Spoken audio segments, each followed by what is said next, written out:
There is a pattern that is occurring within Cameroon, and many people are completely oblivious to what's going on.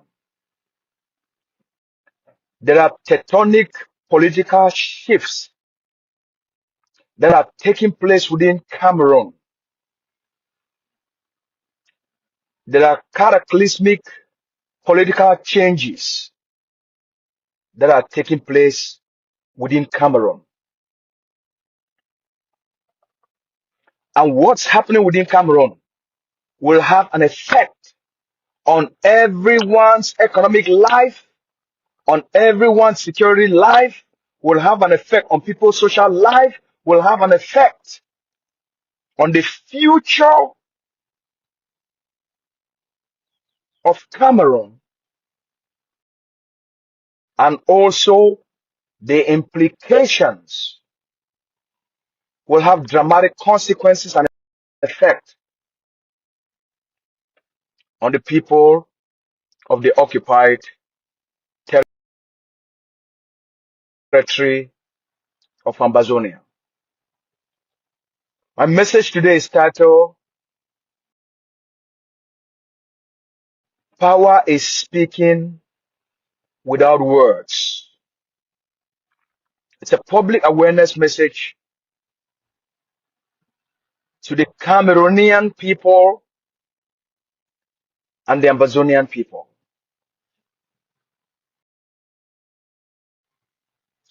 Fellow Ambazonians, fellow leaders,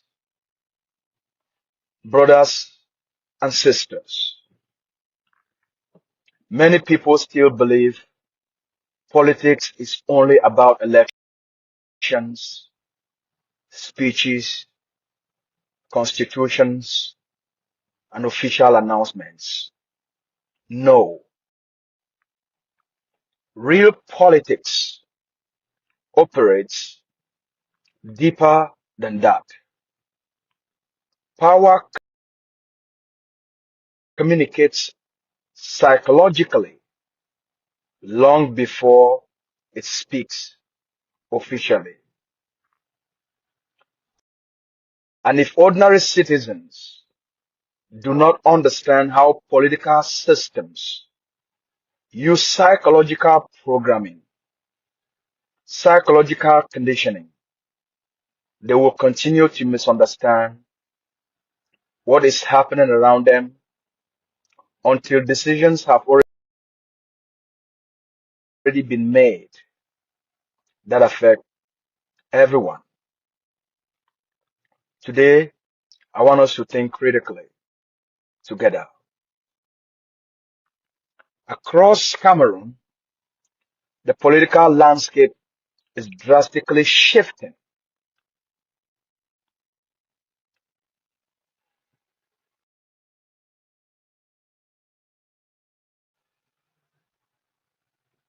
People are noticing a growing public visibility of Frank Biya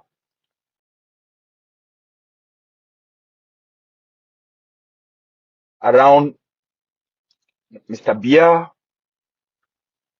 and Madam Chantal Biya at major political and state events.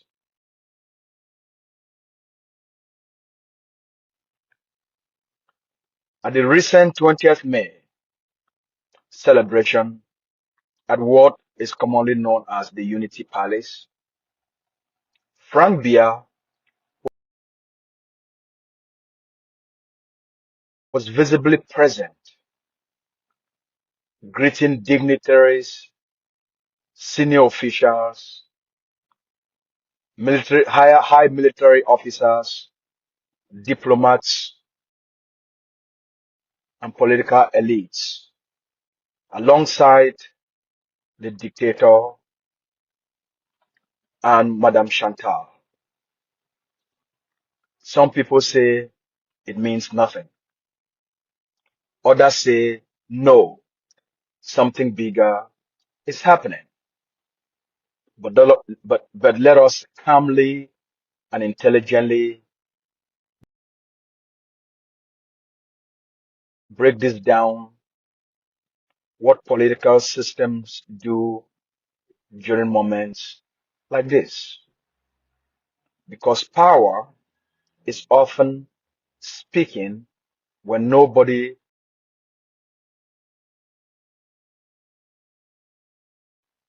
officially announces anything. My people, in leadership psychology, repetition is not, is never accidental.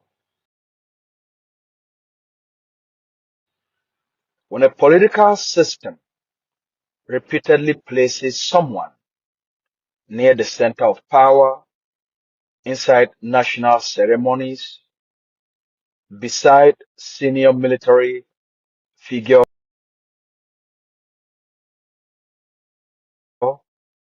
among foreign dignitaries, around ruling party elites, and within presidential symbolisms.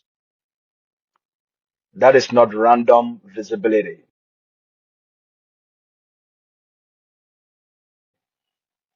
That is political signaling. That is psychological conditioning. And that's what in neurolinguistic programming we call psychological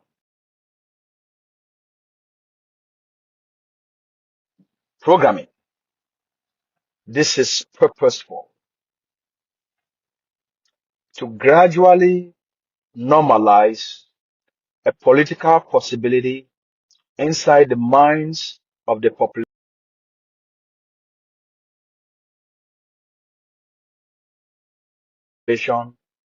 before it formally happens. This technique in persuasion psychology is known as future pacing. The regime is sophisticatedly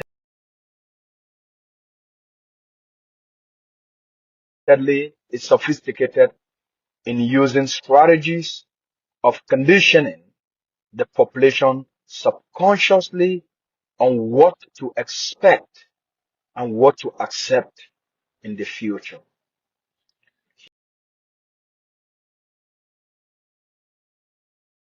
Human beings resist sudden political shock, but they slowly adapt and accept repeated exposure. At first, people ask, why is he always there? And after repeated appearances through conditioning, people stop questioning. Then, eventually, people subconsciously begin accepting the image as natural, as normal, as anticipated, and as expected. This, the conditioning has then become effective and has bore the necessary fruits. This is classic political conditioning at work, not by forcing people immediately, but by psychologically preparing people to accept what may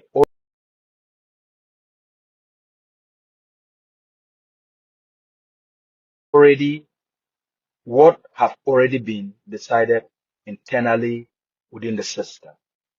My people, let us stop being naive about how power operates. This is not primarily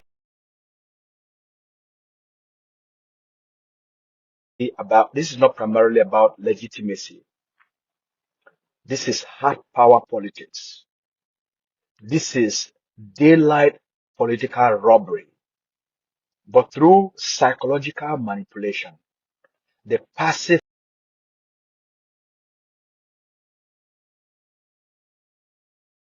public becomes okay with it. This is about regime continuity. This is about the preservation of elite network. This is about managing uncertainty inside a highly centralized political system that has lasted for almost 5 decades. And increasingly, many experts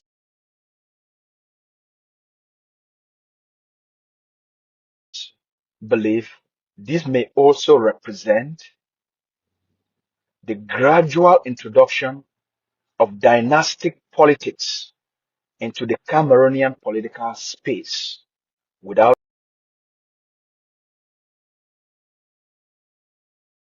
anyone questioning, without anyone raising a finger. This is political power inheritance. Let us call things by their proper names.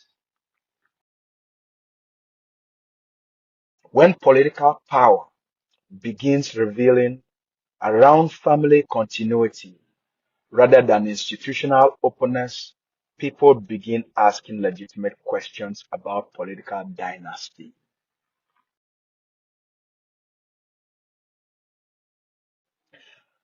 And these are serious national questions people of Cameroon must ask themselves, not emotional questions. These have nothing to do with tribalism. These are important questions, serious citizens, people that love their country and want a better future for themselves and for their people must ask. After almost 5 decades, the Cameroon political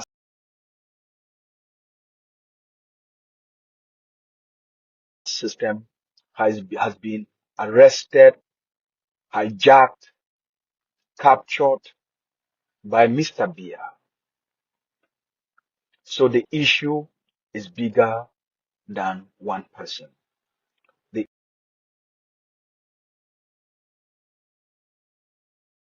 issue is what kind of political culture is being normalized before the eyes of the public. My brothers and sisters, in long ruling systems, succession is one of the most dangerous moments politically. Why? Because systems built around one dominant personality for decades become psychologically dependent on that one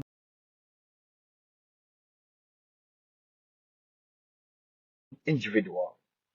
The state structures adjust around one center of gravity. Business elites adjust. Political elites adjust. Security systems and networks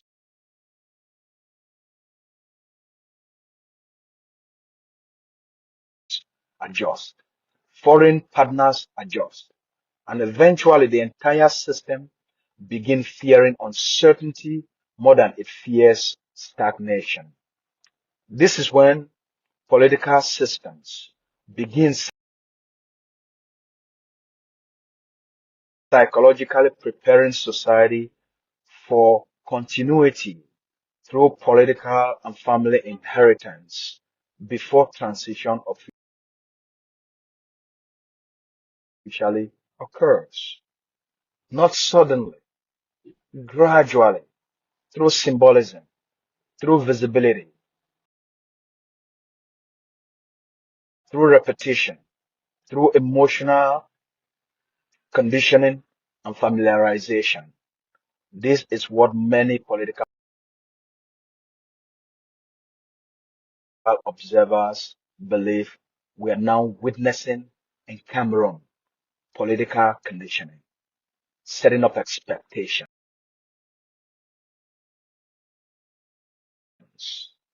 And this is why ordinary citizens must begin asking honest, calm, and intelligent questions like, is Cameroon evolving through personalized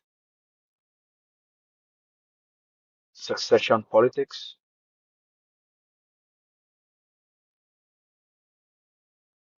will state institutions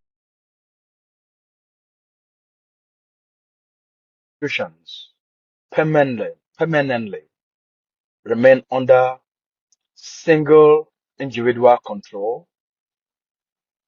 Is the future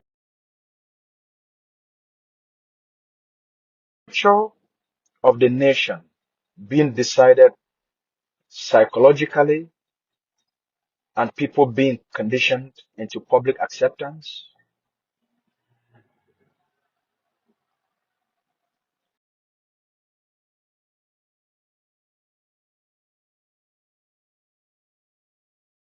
What happens to meritocracy, to the notion of democratic political transition,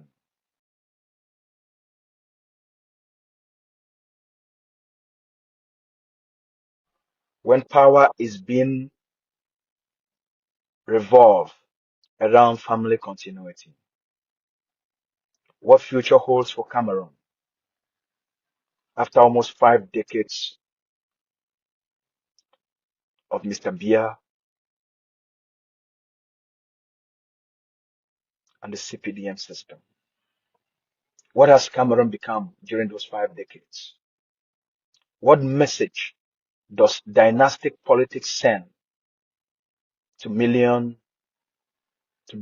of young men and women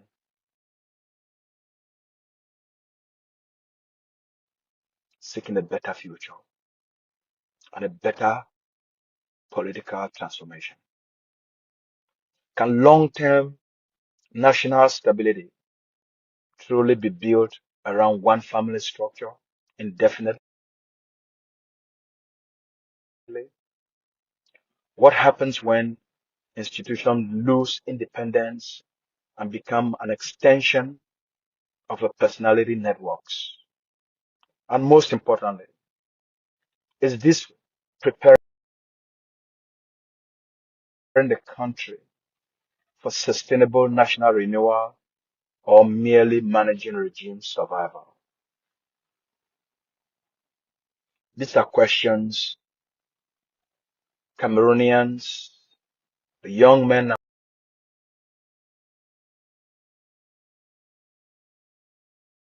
and women, the ordinary citizens of Cameroon should be asking themselves. What has Cameroon become after 45 years of Mr.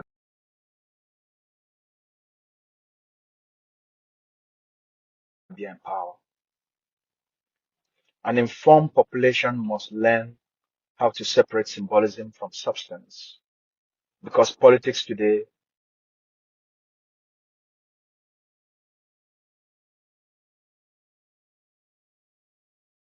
is heavily psychological.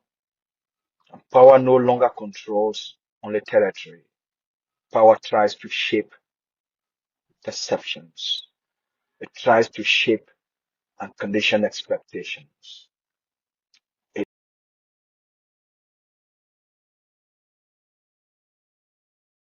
It is now shaping emotional acceptance before reality formally arrives. This is why psychological programming is the most important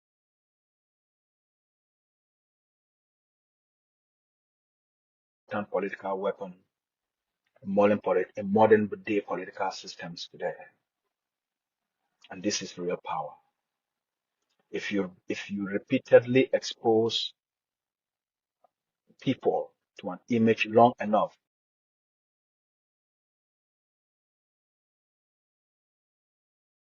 eventually many stop questioning the deeper implications behind it. During last year, October presidential elections in Cameroon, I educated and informed and warned the Cameroonese people. I warned the young men and women of Cameroon. I educated. I made several programs, outing, podcasts, interviews, presentations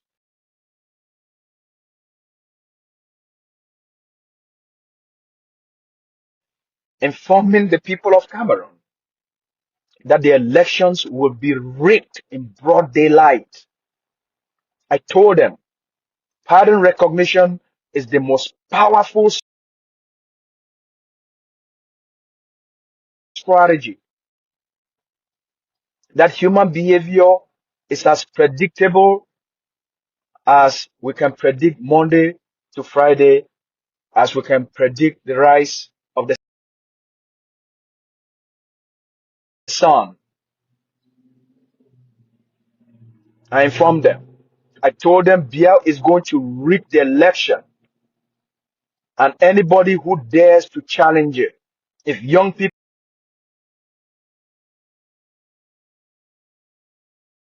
go to the street to protest, Biya will order the military to slaughter, to kill anyone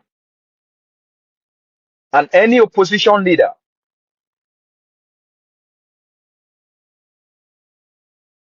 And I said this about Issa Chiroma. Chiroma may gain the popularity vote. Chiroma will win the election. The winning election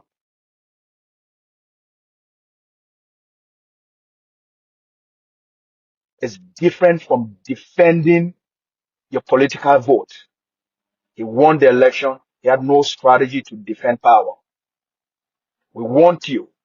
We told you they will kill.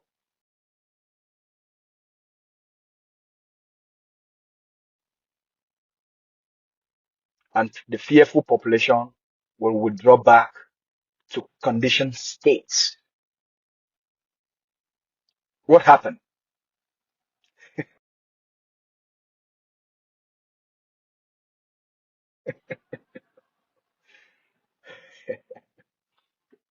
So now listen carefully. Political awareness and education is not rebellion. Critical thinking is not hatred. Asking questions is not extremism. An informed society is healthier than a manipulated society, because nations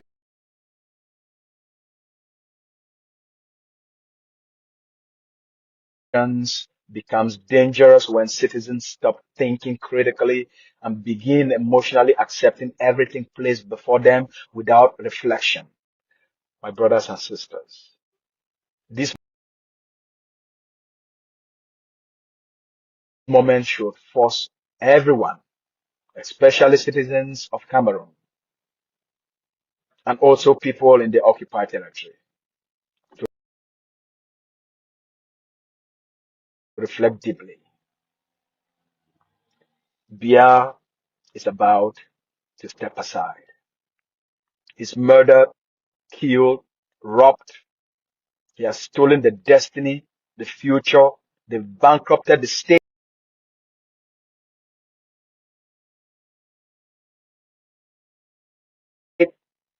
and auctioned all resources.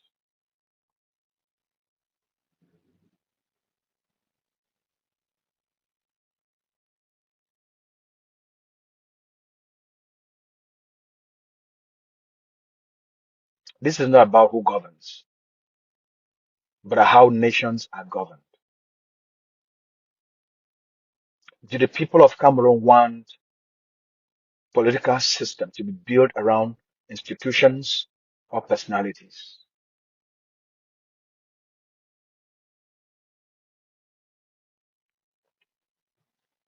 Do the people of Cameroon want political renewal or political inheritance? Do they want earned leadership that is earned through open national competition, or leadership that is psychologically normalized through proximity to power? Because history teaches something important. Strong nations are not built through permanent personalization of power.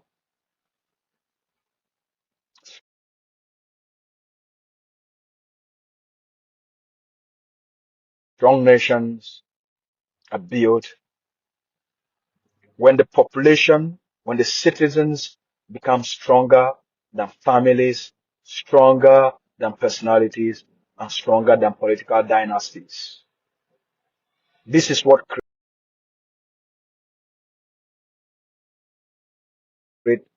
creates lasting legitimacy. This is what creates stable transitions. This is what protects nations from future instability. There will be a renewed rupture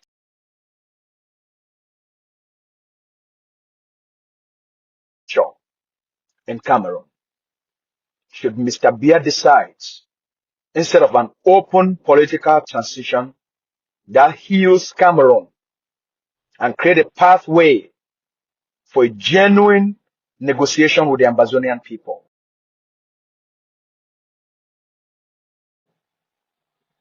Mr. Biya is going to trigger a political tsunami and possibly a rebellion in Cameroon. The people of Cameroon should wake up.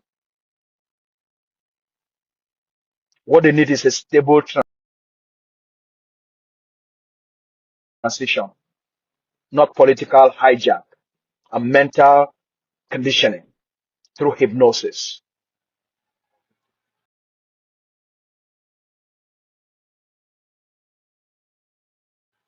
Fellow Ambazonians, after 10 years of resistance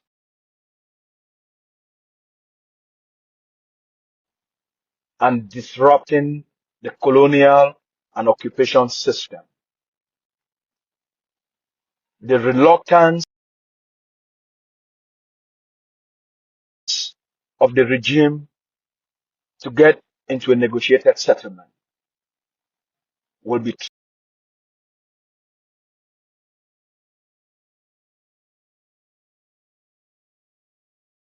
transferring the conflict to the newly created office of the vice president, who, as I've explained in my long audio, that person is now known as Frank Biya. So the people of Cameroon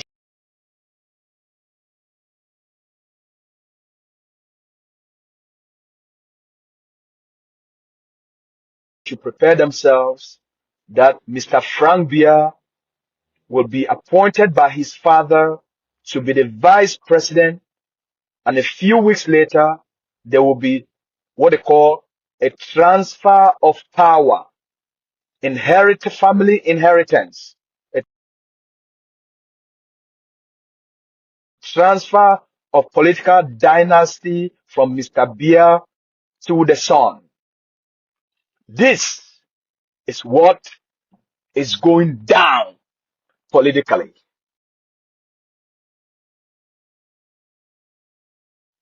My name is Lucas Asu, the one and only spokesperson of Ambazonia Governing Council.